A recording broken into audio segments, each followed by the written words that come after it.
Hi all, this is Dr. Sage Breslin, and this is Wisdom Wednesdays coming to you from Lake Tahoe. So it's been an amazing week with glorious weather, pretty cold. I'm actually sitting outside. It's about 29 or 30 degrees. I'll be going inside soon, but it's been in the teens, so I'm considering this warm today. And today I'm taking a day off. The guys went to go hit the hill and do some more snowboarding, but today I needed to listen to my body. I needed to find some quiet space.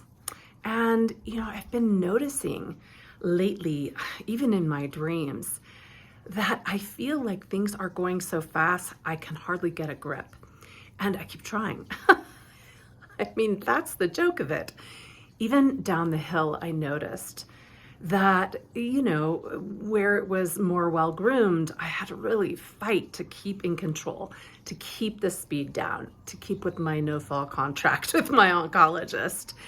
And I found myself fighting and fighting, and even noticing how I feel when I'm waiting for other people to get out, go do this, go do that, and I'm just fighting to assume control.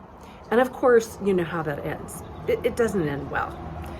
When I simply let go and let God, so to speak, it's amazing how easy and graceful everything really is. But somehow it's a challenge for me to remind myself just of that.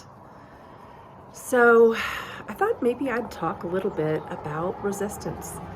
And resistance, I think, is actually how we get hurt. Imagine if you are on the ski hill and you're resisting and fighting and then you hit a bump. I'll tell you, that knee is going to go the wrong direction. That ACL is going to be blown. That legs get broken that way. I even saw a boarder, blow out his knee the other day.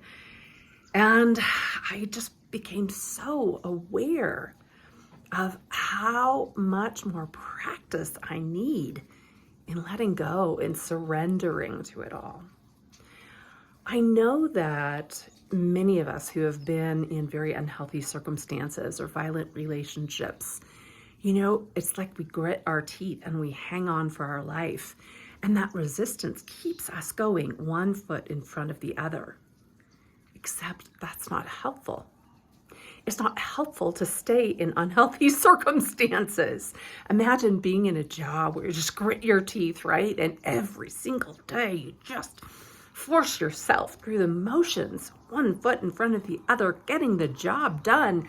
Man, you're productive. You get these incredible performance ratings, and you're there in a job that's killing you.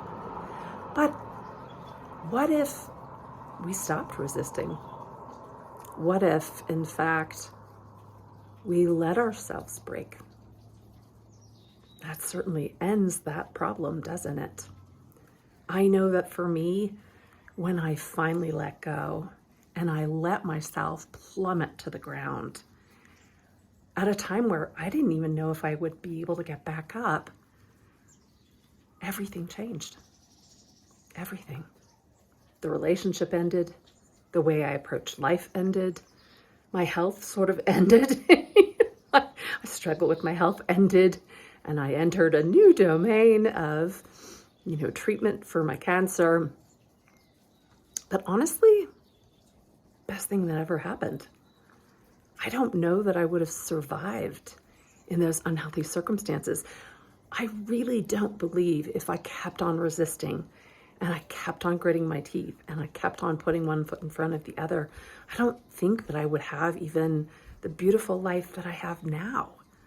Because by letting go, by surrendering to the divine, I can let things in, I can receive, I can allow him just to take control of my life, which holy moly did I need, right? I certainly couldn't do it myself.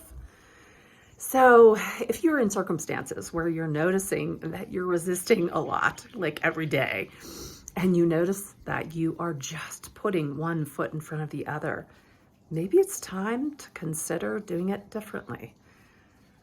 If you're in those kinds of circumstances, Sage Wisdom Institute does have the rose system available to help you cut those ties once and for all, as far back as they need to be cut, and then to reactivate the soul that lives inside the vault in your body, the one you've been protecting, making sure that it didn't get damaged. The one that, when we put it in control, is that direct connection to God, the one that makes everything easy. So if you're ready, I know I certainly was, I'm here for you. One more day of Lake Tahoe, and then it's on to Oregon, which I hear we're going to have rain. Okay, so that makes it green. This is Dr. Sage Breslin, and this is Wisdom Wednesdays.